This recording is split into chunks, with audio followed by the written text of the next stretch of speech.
Estamos en compañía del doctor Mario Seoane, él es abogado, conocedor del tema de los bonos de la deuda agraria.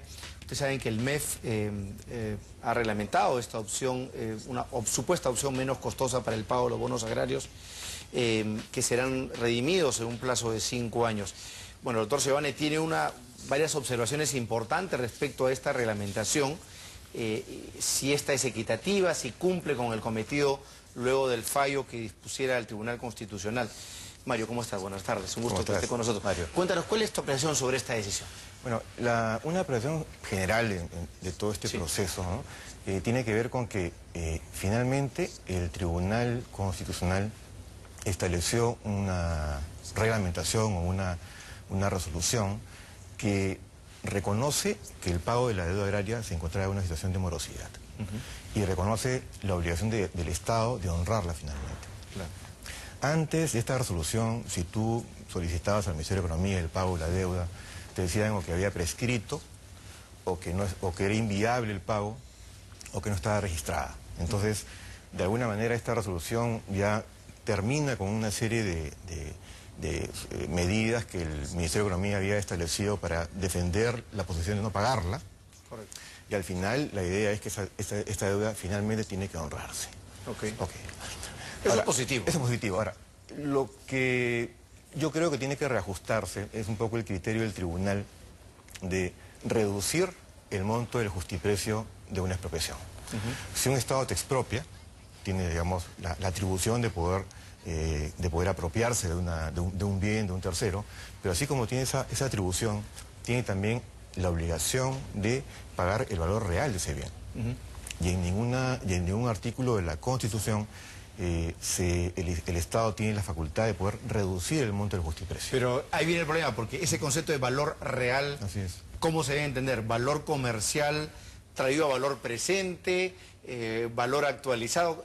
Esa es la madre del cordero, El concepto básico es valor actualizado. O sea, traer un bono del 70, ¿cuánto cuesta ahora?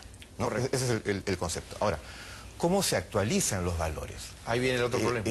El tema es que la única manera de hacerlo es mediante los mecanismos oficiales de actualización. En este caso, el índice de precios al consumidor es un factor de ajuste que utiliza el Estado peruano para, por ejemplo, actualizar tributos, ¿no? O sea, cuando una persona deja de pagar un impuesto, ¿no? La forma como el Estado actualiza esa creencia es mediante la aplicación del IPC. En tal medida, ¿no? Si el Estado lo utiliza para cobrar, para actualizar deudas que tiene que cobrar, también lo debería utilizar para actualizar deudas que tiene que pagar, ¿no? Entonces, el tribunal un poco que ha establecido una suerte de criterio equitativo, ¿no? Y en lugar de aplicar el IPC más el interés del bono, que es lo que debería haber ocurrido, ha aplicado un criterio de que la deuda se valorice en dólares. Ahí viene un primer problema. Claro, ahí hay un problema real porque, ¿qué pasa? Como yo lo decía creo que ayer o anterior en un medio, si tú tienes $3.000 del 70, o sea, si en el 70 tú tenías $3.000 en tu mano... Y te los quitan. Tú podías comprarte un carro del año. Correcto, con esa capacidad que existía. Ahora es imposible, te alcanzará en todo caso para la inicial, ¿no? Con mucha suerte. Así es. Si tú en el 70 tenías 500.000 soles, si lo convertías al cambio de esa época, te salía más o menos $12.000, $15.000 y con eso te comprabas una casa. Correcto. Ahora es imposible. Entonces, el argumento de que el dólar mantiene un valor real presente y constante en el tiempo es totalmente inexistente, claro. Entonces, a esa conversión, si se va a mantener, definitivamente hay que aplicarle un factor de ajuste, ¿no? No solamente el tipo de cambio tal cual, sino un ajuste real en función, combinado con el criterio de la capacidad adquisitiva y con el elemento inflacionario. Se ha utilizado, si se ha hecho referencia a dólares más la tasa del Tesoro americano, bien, de repente podría ser un buen criterio actualizarlo a través o en base al IPC americano. Claro. Podría ser un criterio. Pero en todo caso el problema siempre va a ser de que la actualización que ha promovido el tribunal y que ha desarrollado el gobierno no puede significar una reducción del justiprecio. ¿No? Entonces, porque ahí sí, digamos, estaría violando la ley y la Constitución que prohíbe esa posibilidad. Y no solamente eso, sino también tratados internacionales de derechos humanos que descartan la posibilidad de que haya una reducción del justiprecio. Ahora, tú que estás al tanto del tema, los tenedores actualmente de los bonos de la deuda, que dicho sea de paso, al final se consolidaron en empresas que terminaron siendo compradoras de esa deuda a los tenedores que estaban multiplicados en una cantidad inmensa. ¿Qué expectativa tienen? O sea, digamos, porque hay que decirlo, ustedes saben, esos bonos fueron adquiridos por una cantidad determinada de empresas peruanas y extranjeras. Algunos de ellos se han vendido en el mercado secundario.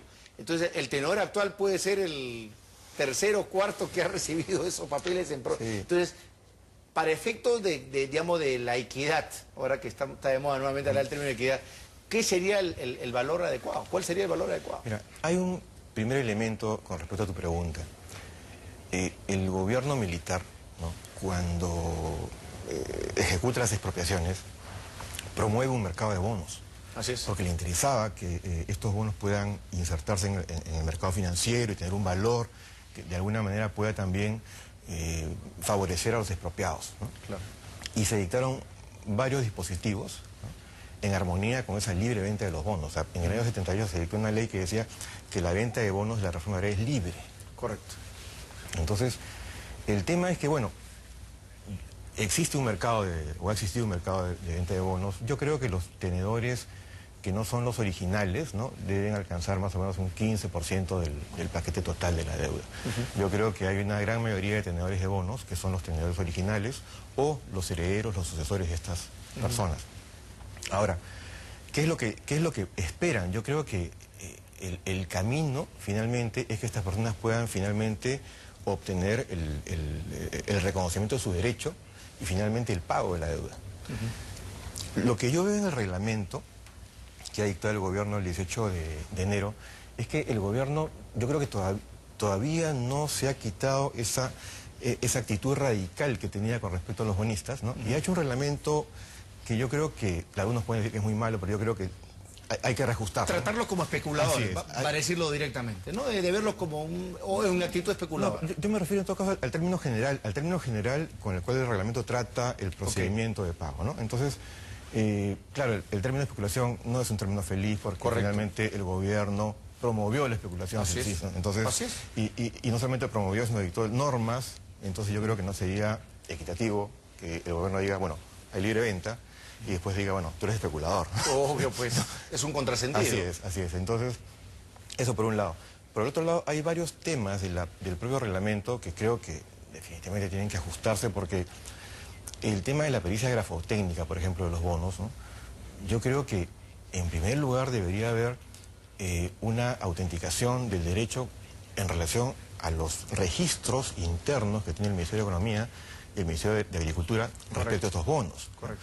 No debemos establecer que un perito, ¿no?, sin ningún otro antecedente pueda decir, bueno, este bono es falso o tengo dudas de este bono. Con lo cual te quedas sin derecho y no tienes ninguna posibilidad de reclamar. No, y además abres la posibilidad a una serie de cuestionamientos. Entonces, yo creo que primero hay que autenticar con la información que existe, ¿no?, y lógicamente lo que hay que ver es que estos bonos pues se imprimían en el Ministerio de Economía y Finanzas y en la imprenta del Ministerio de Guerra, ¿no? Así es. Entonces no había ningún tipo de control. Así es, ¿no? Muy fehaciente. Lo que no desmerece la pericia, pero en todo caso la pericia debería tener todos estos elementos. Y para nada desconoce la obligación del Estado. Así es. Ahora, simplemente hay que decir que estos bonos tienen que ser pagados en un plazo de 5 años. Es el plazo que ha dado el plazo de 5 años, claro, es para que los tenedores puedan presentarse al procedimiento. De ahí un plazo de 2 años en el cual se hacen los trámites y ahí hay 8 años para que se paguen los bonos en efectivo, salvo que se pague en bonos o en tierras, en cuyo caso sería un plazo distinto, ¿no? O sea, la progresividad está asegurada. O sea, digamos, aquí no hay un riesgo de falco al Estado peruano, al erario nacional. El monto de la deuda actualizada, ¿en cuánto está considerada? Hace un año, creo que Ismael Benavides, que fue ministro de Economía, del último régimen aprista, señaló que la deuda podría estar por los 4.000 millones de dólares. Y si fuera así, ¿no?, el Estado, si hace una emisión de bonos a 30 años, no tendría ningún problema en pagarlos, ¿no? El Perú, con el grado de inversión que tiene, puede con una sola emisión pagar eso de un solo porrazo. Así es. Y diversificar esa obligación, en otro tipo de elementos, ¿no? Pero bueno, podría ser, es un camino, podría hacerse. Es un Debería camino ser que el más sería, eficaz. totalmente válido, porque una persona que recibe un bono lo puede vender a una entidad financiera y ya, digamos, que tiene ya Y acabar con esta termina historia, con el ¿no? tema, De así verdad. es, así es. Podría hacerse, ojalá. Deberíamos aprovechar, ¿no? Que estamos también vistos aún en el mundo financiero internacional para lograr los mejores términos. Mario, yo te agradezco mucho por estar con nosotros. Creo que voy a leer muy detenidamente tu libro, creo que es un texto que ayuda un poco a ordenar el entendimiento de cómo se debe cumplir con esta obligación de que tiene más de 40 años en el Perú y que ya es momento de que sea finalmente pues redimida, ¿no? No puede ser, no podemos tener un Estado exigente en muchas cosas, en temas tributarios, ¿no? En una serie de asuntos, y el Estado no cumplir a su vez con sus obligaciones. Creo que tiene que haber un equilibrio, ¿no es así? Y creo que este es uno de esos casos. Gracias, Mario. Sí, por favor. Una última invocación. Claro, el fundamento 29 de la resolución establece, ante la posibilidad de que hayan desajustes con respecto a la valorización de los bonos, que el Estado se pueda poner de acuerdo con los bonistas en cuanto a la fórmula de pago. Entonces, O sea, hay libertad para eso. claro, entonces mi invocación al Ministerio de Economía, ¿no? Para que, o al ministro concretamente, para que abandonando estas posiciones rígidas pueda convocar a los tenedores de bonos y establecer conjuntamente un consenso en cuanto a la valorización. Yo creo que sería una buena manera de unificar, de hacer inclusiva esta posibilidad de pago y que todos puedan ser beneficiados, ¿no? El Estado y los tenedores de bonos. Y que eso quede como precedente, como un criterio, y para que la gente tenga un poco más de seguridad jurídica respecto a lo que debería percibir.